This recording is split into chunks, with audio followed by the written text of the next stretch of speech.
बिस्मिल्लाहिर्रहमानिर्रहीम अस्सलाम वालेकुम। पॉलिटिकल इकोनॉमी का प्रोग्राम दादा पोतो शो लेकर आपकी खिदमत में हाजिर। मैं हूं आपके साथ आपका मेज़बान वसीम अहमद और इस प्रोग्राम में हमारे साथ हमारी रहनुमाई के लिए दादाजी मौजूद होते हैं। कैलेंडर पर आज 15 मई साल 2021 और आज हफ्ते का दिन उसी पाक परवरदिगार के लिए तमाम तारीफ़ें जो तमाम जहानों का रब है। नबी करीम सल्लल्लाहु अलैहि वसल्लम की ज़ात अक़दस पर बेशुमार दरूद व सलाम। पॉलिटिकल इकोनॉमी के प्रोग्राम दादा पोतो शो का आज ये स्पेशल एपिसोड जो कि आपके फीडबैक पर मुश्तमिल होगा। आपके भेजे गए सवालात के जवाबात आज के प्रोग्राम में हम दादाजी से हासिल करेंगे। दादाजी अस्सलाम वालेकुम। वालेकुम अस्सलाम। दादाजी क्या हाल है? अल्लाह का बड़ा करम है, उसकी बड़ी इनायात नवाज़ है कि हम आपकी खिदमत में हैं। बेशक। मैसेजेस का आगाज़ कर दूं। जी बिल्कुल जी। पहला मैसेज मोहम्मद असगर का है। सवाल तो जेनेरिक सा है लेकिन वही डिप्रेशन कि हम इस मुल्क में अपना और अपने बच्चों का मुस्तकबिल कैसे सिक्योर कर सकते हैं। उम्मीद पे दुनिया कायम है, आप भी इस पे कायम रहिए। सच बोलो ना, नहीं होगा। बात जो है, देखिए, इस मुल्क को चंद एक अच्छे फैसलों की ज़रूरत है। किसी भी अदारे की बेजा मुदाखलत के बगैर चंद एक अच्छे फैसले हो गए। मसलन मुझे ये बताया जा रहा था कि ग्वादर जिवानी से लेके और माड़ा तक समुद्र के साथ जितनी जितनी पट्टी है, साहिली पट्टी, हाँ, साहिली पट्टी जो है, उसके अंदर जो है उसके ऊपर एक अदारे का कब्जा हो गया है। जी जी। कोई नोटिफिकेशन वगैरह जारी हुआ है या होने जा रहा है, क्योंकि वहाँ पे इस वक्त ना वर्दी वालों ने ना वो चेक पोस्टें लगा दी हैं जी। यही हाल जो है वो सुपर हाईवे पे हो गया कि बैरिया टाउन और बैरिया टाउन के बाद DHA और DHA के बाद फिर वो पिकटें लगी हुई हैं। एक साहब वहाँ से अभी पिछले हफ्ते ही होके आए हैं, तो वो बता रहे थे कि वहाँ पे कोई इंस्टॉलेशन ऐसी नहीं है, लेकिन वहाँ पे पिकटें लगी हुई हैं और वो पिकटों वालों की मौजूदगी के अंदर कब्जे हो रहे हैं। मलक रियाज को कब्जे करवाए जा रहे हैं। ज़ाहिर है मलक रियाज के लिए तो वो नहीं है। वहाँ पे बहुत सारी अनक्लेम्ड लैंड है। अनक्लेम्ड लैंड जो होती है वो सरकार की लैंड होती है, तो सरकार से तो बड़ी आराम से लिखवाया जा सकता है, साइन कर रहे थे, वरना तेरे ऊपर नैब डालते हैं, जैसे कायदे आज़म के घर पे हुआ था। हाँ जी। तो वो लाहौर वाले की बात जी जी। जिना उसके ऊपर जो लाहौर में कब्जा हुआ था, 33 रुपये की एवज LDA ने जो है वो उनको दे दिया हुआ है, तो कैंट को। तो कहने का मतलब ये है कि अपना खबर छपी थी बाकायदा मुशर्रफ साहब के दौर में। तो कहने का मतलब ये है कि अगर इस तरह के कब्ज़े या इस तरह की मुदाखलतें ना हों, और यकीनन हम उस तरफ बढ़ रहे हैं कि ये मुदाखलतें ना हों, तो पाकिस्तान को चंद एक अच्छे फ़ैसलों की ज़रूरत है। उसके बाद आप पकड़ाई नहीं देंगे इस पूरे खित्ते के अंदर, ठीक। तो उस अच्छे वक्त के लिए ख़ुद को तैयार किया जाए, क्योंकि अभी पिछले दिनों जब 5.6 के ऊपर हमारी GDP पहुंची थी, तो हमारे प्रोजेक्ट्स जो लग रहे थे उनके लिए इंजीनियर मिलना बंद हो गए थे। इंजीनियर नहीं मिलते थे और इंजीनियर्स के नखरे थे कि हमने जाके हैदराबाद सिंध में काम नहीं करना, प्रोजेक्ट लग रहा है वहाँ पे चले जाओ, नहीं मैंने नहीं जाना, ठीक है। हालांकि साइट इंजीनियर का काम भी साइट पे होता है, नहीं जाना भाई। तो अच्छे इंजीनियर नहीं मिलते थे, और जो मिलते थे वो एंट्री टेस्ट ही पास नहीं कर पाते थे। तो कहने का मतलब ये है कि ये चाइनीज़ ने क्या कहा था, चाइनीज़ भी ये कहते थे हम प्रोजेक्ट क्या शुरू करें, ह्यूमन रिसोर्स ही नहीं है आपके पास। तो उस वक्त के लिए अपने बच्चों को एक अच्छा ह्यूमन रिसोर्स के तौर पे डेवलप कर लीजिए, क्योंकि पाकिस्तान के अंदर IT की एजुकेशन और मेडिकल की एजुकेशन इस वक्त भी दुनिया भर में सबसे सस्ती है।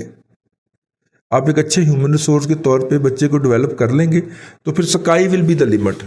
दुनिया उसके लिए गली मोहल्ला हो जाएगी। घर से बाहर कदम निकाला तो वो वहाँ पे पहुँच जाएगा। उस वक्त की तैयारी करें, अच्छे वक्तों की तैयारी करनी चाहिए ना, बुरे वक्तों के अंदर जी। जिस तरह बुरे वक्त की तैयारी करनी चाहिए अच्छे वक्तों के अंदर, तो बुरे वक्त के अंदर भी अच्छे वक्तों की तैयारी करनी चाहिए। मैं कतन इसका हामी नहीं हूँ और आपको मायूस नहीं करना चाह रहा। ज़ाहिर है मैं आपको ये कहूँगा तो आप कहेंगे तू इतने की लैंड बैठा है, तू क्यों नहीं गया बाहर, ठीक है ना, क्या ख्याल है। तो मैं आपको वो काम क्यों एडवाइस करूँ जो मैंने खुद नहीं किया। रास्ते में आपको सब बता सकता हूँ, लेकिन नहीं, अच्छे वक्त की तैयारी की जाए इन बुरे वक्तों के अंदर, और यही इस वक्त सबसे बड़ी उम्मीद है जो हमें एक दूसरे को दिलानी चाहिए। अच्छा ये बताइए कि कोरोना तो दुनिया के तमाम मुल्कों में है, लेकिन पाबंदियां हम पे क्यों लगती चली जा रही हैं? क्योंकि हम उसमें एहतियात नहीं ना कर रहे, नंबर 1। नंबर 2, हमारी सरकार ने इस वक्त कोई मेरे ख्याल 1.5 या 1.2 इसके इर्द गिर्द लोगों को वैक्सीनेट किया है। तो दुनिया जो है मतलब यूरोप, ईस्टर्न यूरोप सारा 40% क्रॉस कर गया। और वो आगे से क्या कहते हैं जी 40% को हमने वैक्सीनेशन कर दी है और 40% जो है वो हर्ड इम्यूनिटी के तहत उनको वैक्सीनेशन की ज़रूरत ही नहीं है। ठीक है। बाकी रह गया 20%, तो लिहाजा खोलो।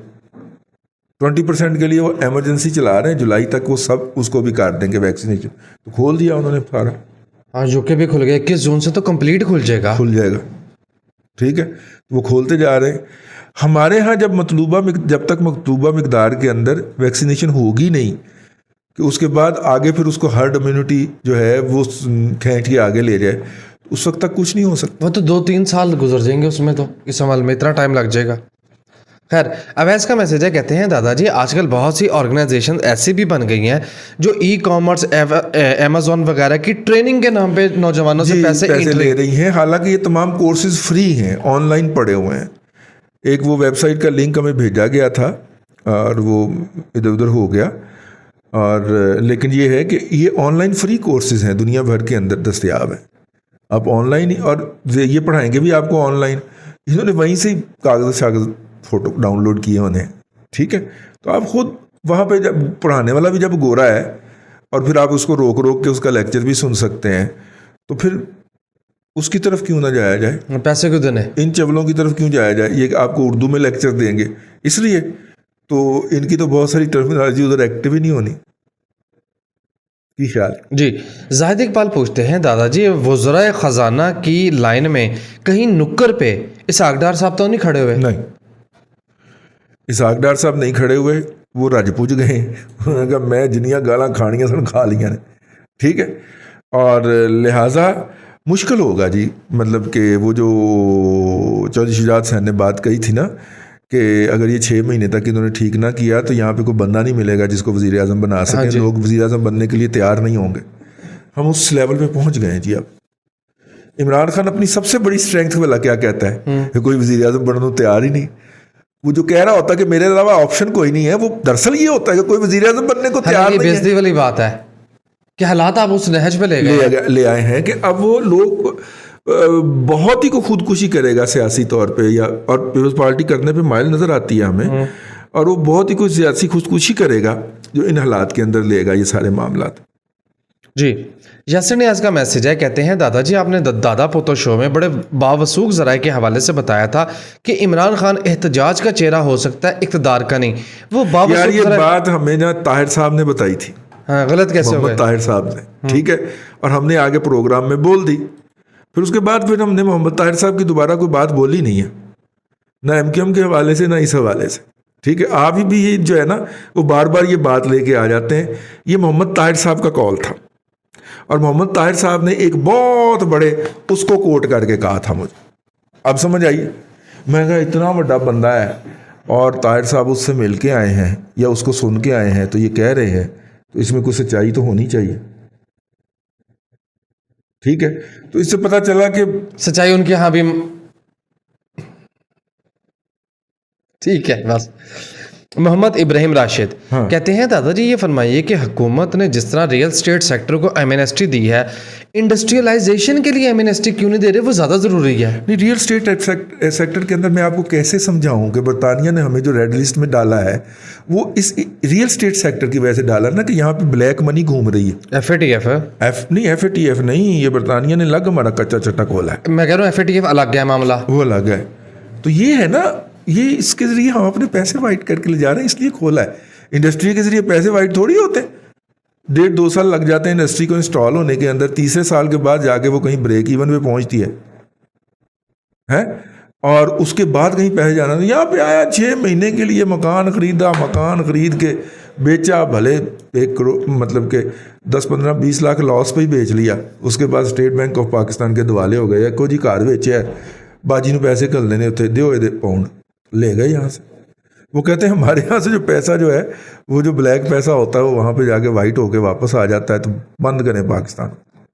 एक प्रॉब्लम है हाँ दादाजी, जिस वक्त 2016 और 17 के सालों में, बल्कि 15 और 16 के सालों में इसहाक डार साहब ने प्रॉपर्टी पे, रियल स्टेट पे टैक्स लगाया था। हाँ जी। तो एक अंदाजा लगाया था क्यों? FATF से बचने के लिए, बट ओके क्योंकि वो उधर तैयारियां पकड़ रहे थे ना, जी, जी। तो हमने बचने के लिए उसके ऊपर टैक्सेशन ठीक है, प्रॉपर्टी में मंदी है। जिस तरह नवाज शरीफ ने आगे कहा था कि कार सेट कर लो, लोग साढ़े बारे बड़ी बुरी राय, तो फिर हमने डॉन लीक करवा था था जी। तो उसी तरह उसने कहा था कि टैक्स लगा दें इससे पहले कि FATF हमें ग्रे लिस्ट में डाल दे। एक सवाल, पाकिस्तान की रियल एस्टेट की मार्केट से ढेर सारे पैसे के अंदाजे के मुताबिक 3000 अरब रुपया निकल के दुबई चला गया, वहां वो पैसा पहुंचा, इन्वेस्ट हुआ, वहां तो कोई तकलीफ नहीं हुई, वहां पे कोई तकलीफ, सारी तकलीफ मेरे मुल्क के लिए है। लेकिन ये आपको क्यों? पता है जी, हमारे साथ है वो भी ग्रे लिस्ट में। यूएई ग्रे लिस्ट में है? जी, चेक करें सर। अच्छा, मैं इसको मेरे याददाश्त मुझे साथ दे रही है कि असि कल्ले नहीं गए, लेकिन उनके यहाँ कोई खाप नहीं पड़ी हुई, वो वहां पे कोई छितर लेके अपने सर पे नहीं मार रहा, ठीक है जी। वो लॉबिंग कर रहे हैं अंदर खाने में, अमेरिकन को भी वो राम करने की कोशिश कर रहे हैं, ठीक है, तो वहां पे कोई मसला नहीं है, मसला सिर्फ हमारे यहाँ ज्यादा। ओके जी। नेक्स्ट मैसेज चौधरी अली का है, कहते हैं दादाजी आजकल इंडियन ऑक्युपाइड कश्मीर में अमेरिकी बेस बनाने की बातें ज़ेरे गर्दिश हैं, इस पे तबसरा फरमा दें। मैं यार इस पे तबसरा नहीं करना चाह रहा, मैं जज्बाती हो जाता हूँ, ठीक है, हमारे बाओ अजदाद की ज़मीन है, सरजमीन है, तो इसलिए मैं ज़रा थोड़ा सा इमोशनल हो जाता हूँ, आपकी मेहरबानी है। अच्छा चलें, अगला सवाल पढ़ता हूँ।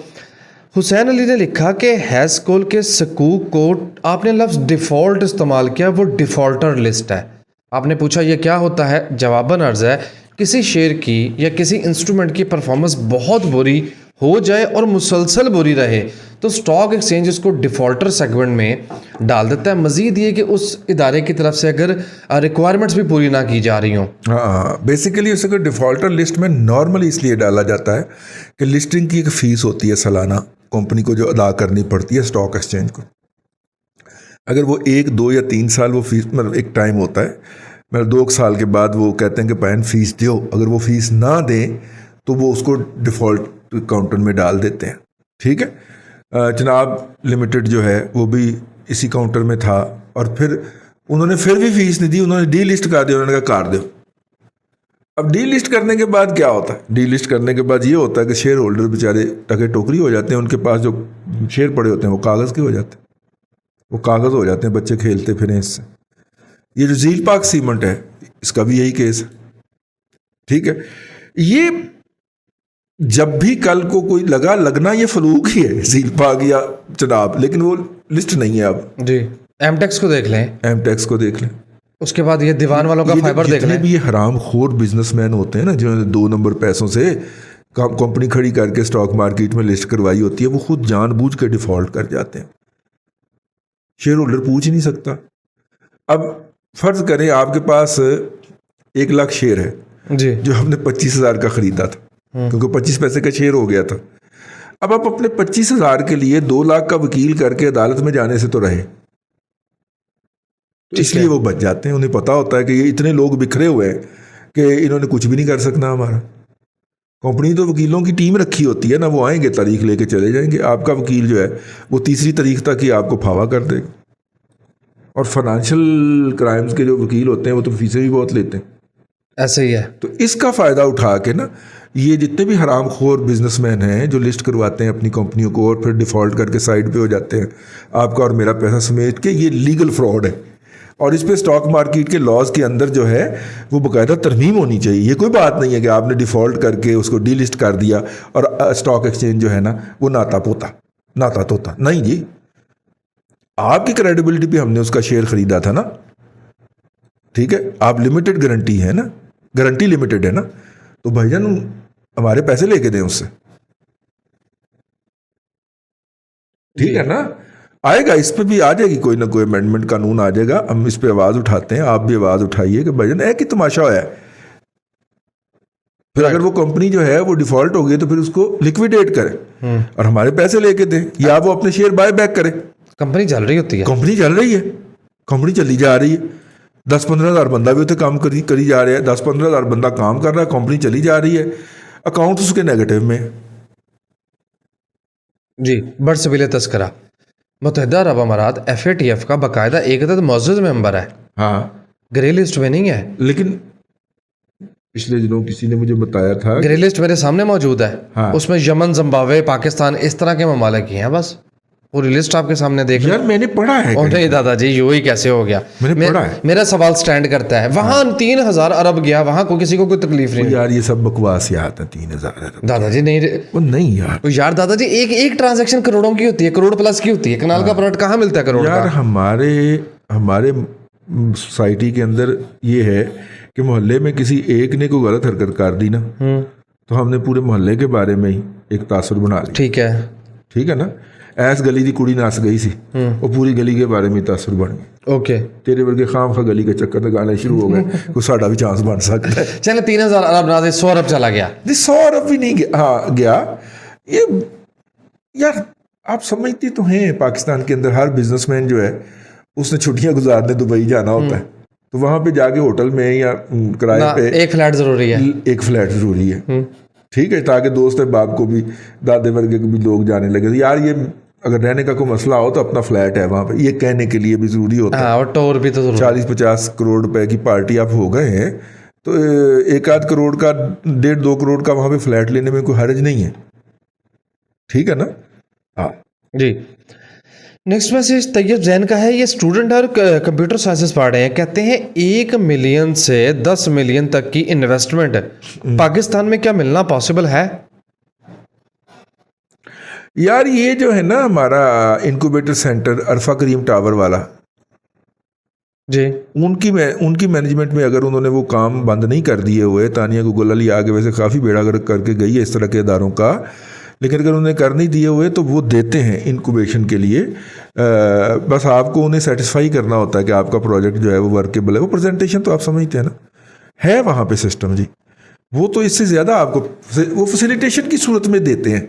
मसलन आपको ऑफिस दे देंगे, ऑफिस के तमाम जो मतलब बिजली शिजली है ये दे देंगे आपको मुफ्त के अंदर, और मिलेगा वो आपको लिमिटेड टाइम के लिए ही, और आपको ऑनलाइन स्पेस देंगे, आपको इंटरनेट की फैसिलिटी देंगे अनलिमिटेड तक। ये सारी वो चीज़ें नए प्रोजेक्ट शुरू करने वाले बच्चों को फ्री ऑफ कॉस्ट ऑफर करते हैं। तो आप उस पर परफॉर्म कर जाइए, उनके गिवन टाइम के अंदर अपना प्रोजेक्ट जो है एग्जीक्यूट कर जाइए। जी। वसीम तारिक का मैसेज है, कहते हैं दादाजी पोर्ट कासिम में कराची इलेक्ट्रिक के RLNG based expensive electricity price वाले पावर सेक्टर अंडर कंस्ट्रक्शन है। क्या आप कराची वाले हमेशा एक्सपेंसिव बिजली ही खरीदेंगे? RLNG से बिजली जो है वो एक्सपेंसिव नहीं है, क्योंकि RLNG एक साफ़ सुथरा फ्यूल है। पहले तो आप ये ज़हन में रख लीजिए। तो साफ़ सुथरा फ्यूल जो है मोस्ट एफिशिएंट मशीनों पे चलेगा, और मोस्ट एफिशिएंट मशीनों के ऊपर जब 60%, 62%, 64% उनकी एफिशिएंसी होगी तो वो बिजली महंगी नहीं होगी। फ्यूल की कीमत जो है वो अब MMBTU के हवाले से कैलकुलेट होती है ना, कि 1000 हरारे, मैं फ़र्ज़ कर रहा हूँ, ठीक है, 1,00,000 हरारे जो है ना वो इतना पेट्रोल फ्राहम करता है, इतना कोयला फ्राहम करता है, इतनी लकड़ी फ्राहम करती है, इतना डीजल फ्राहम करता है, इतना फर्नेस ऑयल फ्राहम करता है। ठीक है, और इतना ही ये जो हीट है ये सोलर फ्राहम करता है। तो उन सब में सबसे जो सस्ता और एफिशिएंट है वो RLNG है दुनिया के अंदर।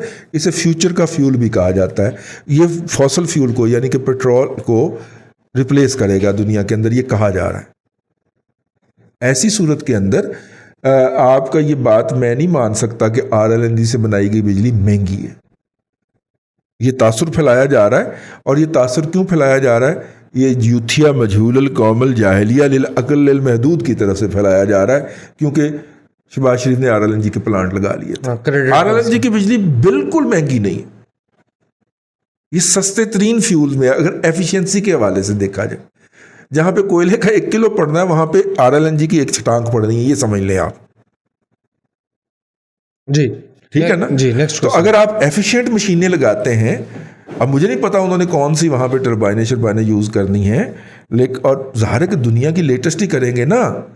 ये IPPs तो नहीं लग रहा है बेनज़ीर भुट्टो वाले कि दुनिया का पूरा मित्सुबिशी का स्क्रैप जो है जो कि रिजेक्ट हो गया है वो उठा के पाकिस्तान ला जाएगा, और एफिशिएंसी होगी 18%। ठीक है ना। इस वक्त तो लेटेस्ट मशीन, शहबाज शरीफ का ये कंट्रीब्यूशन तो है कि वो जनरल इलेक्ट्रिक की लेटेस्ट मशीन लेके आया पाकिस्तान। ठीक है ना। और जब इस रीजन का हेड जनरल इलेक्ट्रिक का वो भी एक पाकिस्तानी बच्चा है, वो हमारा बरखुरदार, तो वो तो फिर ज़्यादा से ज़्यादा मशीनें अपने मुल्क में बेचना चाहेगा ना। Right. Next message Haider Bhatt का है, कहते ਉਹਨੂੰ हैं ਭਲਾ ਕੀ ਜਾ ਕੇ ਕਹਿੰਦੇ ਜੀ। ਨੇ ਸਾਨੂੰ ਲਿਖ ਕੇ ਦੇ ਕਿ ਸ਼ਬਾਜ਼ ਸ਼ਰੀਫ ਨੇ ਤੇਰੇ ਕੋਲ ਪੈਸੇ ਮੰਗੇ ਸਨ ਉਹਨੇ ਕਿਹਾ ਨਿਗਾਹ ਤਾਂ ਤੁਹਾਡੀ ऐसी तैसी अच्छा उसको जाके ये कह रहे हैं, उसको जाके- मतलब मुल्की मामला जो है वो चौराहे में ले गए। नहीं उसको कहा तू हमें लिख के दे दे ठीक है। और ज़ाहिर है कि वो पाकिस्तान के एक बहुत बड़े पुलिस अफसर का मैं नाम नहीं लूँगा भतीजा भी वाकया हुआ था तो पुलिस अफसर आया ਤੁਹਾਡੀ मां ਨੂੰ साढ़े घर ही वड़ गए उसे ये कहते रहे हाँ जी। हैदर भट्ट कहते हैं मेरी उम्र 22 साल है, हाँ। मेरा ताल्लुक मिडिल क्लास से है, हाँ। मैंने 1 महीने पहले ही मेडिकल रैप की जॉब स्टार्ट की है, हाँ। ये बताइए कि मैं अपने सोर्स ऑफ इनकम को कैसे बढ़ा सकता हूँ। बेटा इसी में मेहनत कर सेविंग करें, ठीक है और रेगुलरली सेविंग कर सेविंग रेगुलरली सेविंग करें। मुझे नहीं पता आपकी क्वालिफिकेशन क्या है क्वालिफिकेशन क्वालिफिकेशन नहीं लिखी। आप एक नंबर 1 तो आप अपनी क्वालिफिकेशन बढ़ाएं। एक सर्टन लेवल आएगा जहाँ पे आपको महसूस होगा कि आपके पास ग्रेजुएशन की डिग्री होती तो आप यहाँ से अगले लेवल पे प्रमोट हो सकते थे, ये आएगा आपको ये मुकाबला। उससे पहले आप अपनी वो डिग्री पार्ट टाइम शाम में दाखिला लेके कर लीजिए, कर गुजरिए, ठीक है, कोई हरज नहीं है। अपने ऊपर इन्वेस्ट कीजिए, सेविंग करने की बजाय अपने ऊपर इन्वेस्ट कीजिए। सेल्स रैप को जो होते हैं ख़ासतौर पे तो थोड़ी जी माठी कंपनियां होती हैं, उनके सेल्स रैप जो होते हैं पसीने से उनकी शर्टों के कॉलर जो है उनके कलर उड़ जाते हैं। खैर हमारा तो दौर गुजर गया आप पहनने का, लेकिन जब आप जाएं भले 46 डिग्री सेल्सियस हो लेकिन ड्रेसिंग पूरी होनी चाहिए, पता लगे डॉक्टर को कि कोई सेल रैप आया है। मेडिकल स्टोर वाले को ये ना हो गया कुत्ता आ गया इन्होंने रख लो जान दो मैं पहले गाहक निपटा ला, वो अपना गाहक छोड़ के आपको टाइम दें तो ये आपकी ड्रेसिंग करेगी। तो अपनी ड्रेसिंग के ऊपर इन्वेस्ट कीजिए, नंबर 1। नंबर 2 अपनी सवारी के ऊपर इन्वेस्ट कीजिए। असी ज़रूर मोटरसाइकिल के उत्ते ही एक हाथ वो सेल रैप की सुना है ना, एक बाजू लंबा हो जाता है वो जी जी उठा के, वो मुहावरा है। तो हमने ज़रूर मोटरसाइकिल पे धक्के खाते हुए जाना है। अपनी गाड़ी को इम्प्रूव कीजिए और अपनी एजुकेशन इम्प्रूव कीजिए इन सब से पहले, ताकि फ्यूचर के अंदर जो प्रमोशनें आए आप उनको अवेल कर सकें। महक माना होती रहती हैं ट्रेनिंग की जो होती हैं, वर्कशॉप्स होती हैं, बहुत ज़्यादा होती हैं आप लोगों के शोबे के अंदर, वो होती रहती हैं, वो होती रहेंगी, उनको छोड़ दें, ठीक है। ये जो यूनिवर्सिटी की ग्रेजुएशन की डिग्री है और ग्रेजुएशन कर लिया तो मास्टर कर लें, ताकि वो जो आपकी स्ट्रीक शुरू हो ऐसे जाने की तो वो ऐसे जाए, कहीं पे जाके ऐसे ना हो जाए इससे आगे अब मेरी प्रमोशन कोई नहीं है। बहुत डिप्रेशन का शिकार होते हैं लोग जब जाके उन्हें पता चलता है कि नहीं आगे कोई प्रमोशन नहीं, या अदारा बदलना पड़ेगा या फिर ये है कि बस ऐ ही है। जी। नेक्स्ट क्वेश्चन अब्दुल माजिद का, कहते हैं दादाजी अगर एक शख्स की मौशियात के ऊपर गिरफ्त हो और वो इस मजमून का बेहतरीन तजिया निगार भी हो तो क्या वो मुल्क की मईशत भी चला सकता है, या तजिया निगारी और चीज़ है और मुल्क चलाना और बात है। ये दूसरी बात आपकी दुरुस्त है। अगर किसी बंदे की मईशत के ऊपर नज़र है और वो उसका तजिया कर रहा है तो वो एज एन आउटसाइडर तजिया कर रहा है, ठीक है। वो जाके मामलात को एडमिनिस्ट्रेटिवली नहीं चला सकता, पहली बात। ये कौमों और मुल्कों के अंदर ना ये बात चलती है कि जब लोग देखते हैं कि ये बंदा रोज़ाना मईशत के ऊपर कमेंट करता है और मोस्ट ऑफ द टाइम इसके कमेंट ठीक होते हैं, तो फिर रियासती स्ट्रक्चर उसको उस सेटअप के अंदर लेके आता है, सिवाय पाकिस्तान के नहीं, रियासती स्ट्रक्चर जो है उसको उस सेटअप में लेके आता है। मुख्तलिफ एडवाइजरी बोर्ड के अंदर उनको डाला जाता है और वहाँ पे उनसे इनपुट लिया जाता है। एक मुसलसल प्रोसेस होता है। 5 या 6 साल के इस प्रोसेस के बाद फिर उनको कहा जाता है कि यार आप सहाफ़त छोड़ के अगर इधर आ जाए ना तो ये देखें हम आपको क्या क्या फैसिलिटेट कर सकते हैं, और फिर वहाँ से एक नया सफ़र शुरू होता है। क्यों?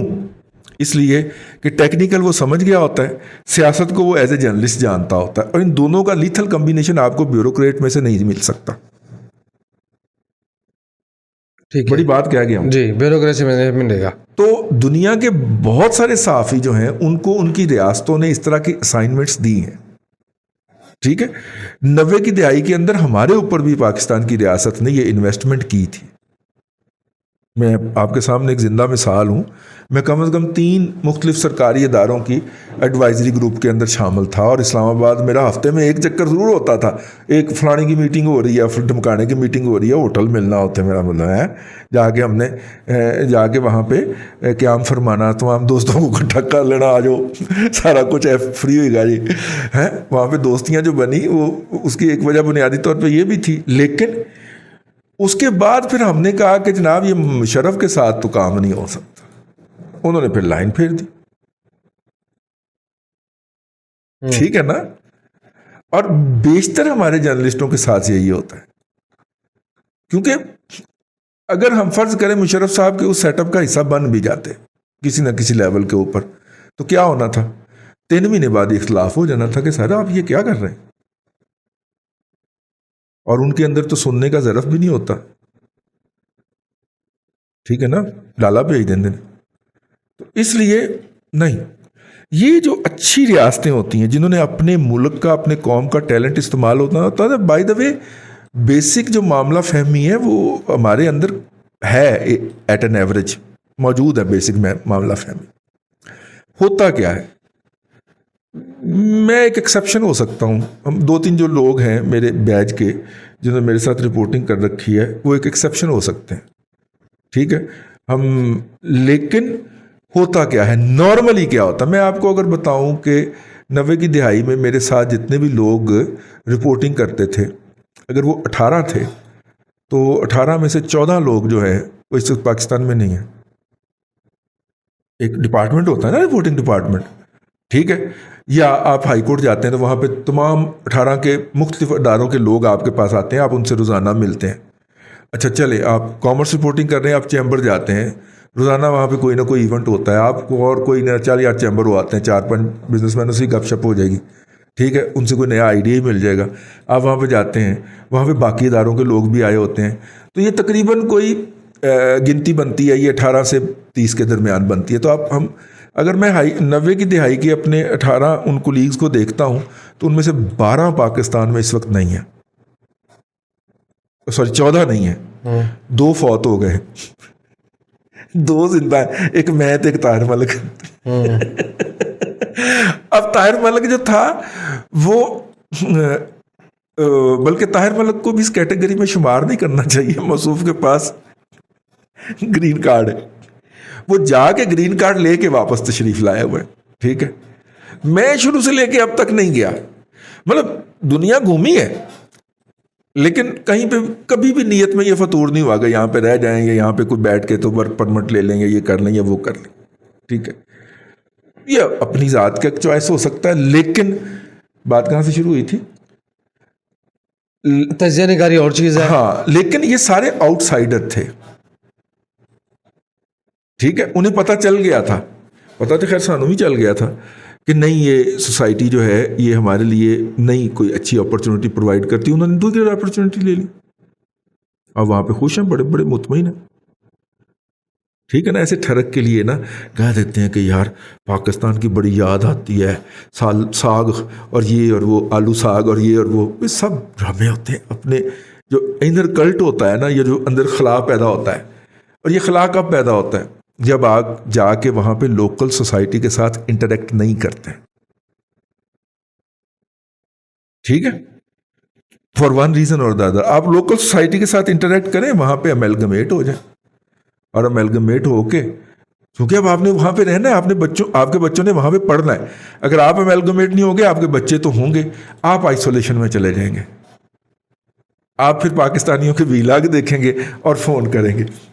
जी आ रहे हैं हम आजकल इस तरह के बहुत सारे बुजुर्गों को एंटरटेन करते हुए पाए जाते हैं। मैं तो टॉर्चर नहीं, मैं उसे एंजॉय करता हूँ कि यार किसी को यहाँ पे बैठ के भी तो उन्हें कोई अच्छी बात बतानी चाहिए ना, जो वो सुनना चाह रहे हैं। ये वो लोग हैं जिन्होंने जाके उस सोसाइटी के अंदर अपने आप को अमेलगमेट नहीं किया और अपनी बैक एंड की जड़ें थी उन्हीं को पकड़ के बैठे रहे। अगर ये उस सोसाइटी में मिक्स हो जाए, मैं सोसाइटी में मिक्स होने का ये बात नहीं कर रहा कि आप जाके किसी गोरी के साथ शादी या काली के साथ शादी खड़का दें, नहीं, आप अपने तमाम तर कल्चर, आदात, अतवार के साथ उस मुआशरे का हिस्सा बने। आप इंजॉय कर रहे हैं ना उस मुआशरे को, तो उस मुआशरे का हिस्सा बने, ठीक है। 25 वाले दिन, 25 दिसंबर वाले दिन आप किसी की तरफ फूल लेके जाएं, केक लेके जाएं, ईद पे उनको इनवाइट करें कि जनाब आप हमारे यहाँ खाने पर तशरीफ़ लाएं, ये हमारा फेस्टिविटी होती है। यूँ एक इंटर कल्चरल आपके हमसाए में अगर कोई शर्मा साहब रहते हैं तो होली पे उनको जाके गुडविल करें कि यार देखो हम बड़े सगीर के बाशिंदे हैं, ठीक है। और शर्मा साहब आपकी तरफ आए, अगरचे शर्मा साहब आपसे कोई अच्छा ताल्लुक़ नहीं रखना चाहेंगे, लेकिन मैं एक बात कर रहा हूँ, इस तरह जब आप सोसाइटी के अंदर आप मिक्स करेंगे तो यूँ आप अमेलगमेट होंगे, फिर आप वहाँ पे राइज करेंगे, फिर आप वहाँ पे आइसोलेटेड फील नहीं करेंगे। बट होता है लोगों के अंदर रवैये जो हैं वो नहीं कर पाते अपने आप को, वो चले तो जाते हैं अपॉर्चुनिटीज़ की तलाश में, लेकिन वहाँ पे अपने आप को मिक्स नहीं कर पाते। मेरी ये ज़ाती राय है कि अगर आप उस सोसाइटी में पहुँच गए हैं तो फिर उस सोसाइटी के बाशिंदे बनिए, यहाँ पे अपने कामों के अंदर रहने की कोशिश ना कीजिए। कामों की था, उसको आपने छोड़ दिया, ठीक है, दैट्स बायगॉन स्टोरी, अब वो माजी हो गया। हाँ, हम जाएंगे, अपने बुजुर्गों की हर बंदे की ये ख्वाहिश होती है, उसकी साइकी भी होती है, वो उसको अपने उनकी रूट्स को ट्रेड करता हुआ जाएगा। एलेक्स हेक्सले भी तो आया था ना अमेरिका से अफ्रीका, कि 13वीं नस्ल में मेरे लकड़दादे के फकड़दादे को पकड़ के यहाँ से ले जाया गया था कुंता कंती को एज ए लेबर, ठीक है। तो उसने वहाँ पे जाके अमेरिका की थी, वो रूट्स के नाम से उसका नावल है, बड़ा क्लासिक नावल है, ठीक है, पढ़ने वाला है आपको पूरी अमेरिका की सोसाइटी की। आपको ये जो है ना वो काला जो पिछले दिनों मारा गया है, जिसको कत्ल किया पुलिस ने, अच्छा, जॉर्ज फ्लॉयड के बैकएंड के ऊपर जो पूरी हिस्ट्री है वो आपको समझने के लिए एलेक्स हेले का जो नावल है रूट्स के नाम से, उसको ज़रूर पढ़ना चाहिए एक दफ़ा। उसका उर्दू तर्जुमा भी मेरा ख्याल हो चुका हुआ है, ठीक है, उसको एक दफ़ा पढ़ना चाहिए। ये हम में से हर कोई ना एलेक्स हेक्सले बनने की कोशिश करता है कि वो अपनी 18वीं नस्ल की जड़ें तलाश करता हुआ अफ्रीका पहुंचा था, और हमारे लोग भी आए, लेकिन वो उस मुल्क के रिस्पेक्टेबल शहरी हों, वहाँ पे उनकी रिस्पेक्ट हो। ये पाकिस्तान में ज़्यादातर जी ये जो शहबाज गिल टाइप की एटमें होती हैं जो वापस आती हैं ना, ये इसलिए भी आती हैं कि उस सोसाइटी के अंदर इज्जत नहीं कमा पाते, उत्थे भी किसी कुड़ी ने छेड़ बैठे होते हैं जी। वाइंड अप कीजिए दादा जी, ठीक है, टाइम बहुत ज़्यादा हो गया। टाइम ज़्यादा हो गया। ये मौजू ऐसा है, मेरा पसंदीदा मौजू है, मैं इस पे ऊपर घंटों बात कर सकता हूँ, लेकिन हमने प्रोग्राम का एक फॉर्मेट रखा हुआ है, तो इसलिए आपने इस सोसाइटी के अंदर रहना, आपका शौरी फैसला होना चाहिए। नहीं रहना, वो भी फैसला आपका शौरी होना चाहिए, लेकिन अब अगर यहाँ से हिजरत कर जाए फिर वहाँ के हो जाए। आखिर में इस पर कमाल की बात कह दूँ जी, मक्का से निकाले गए थे, फतह मक्का के बाद मक्का में विराजमान हो सकते थे ना, नहीं हुए, वापस मदीना को जाके मुस्तकर बनाए। तो ये भी एक इसमें बात ऐड कर लीजिए, इसी की बुनियाद के ऊपर ये मेरी पूरी सोच और फिलॉसफी है।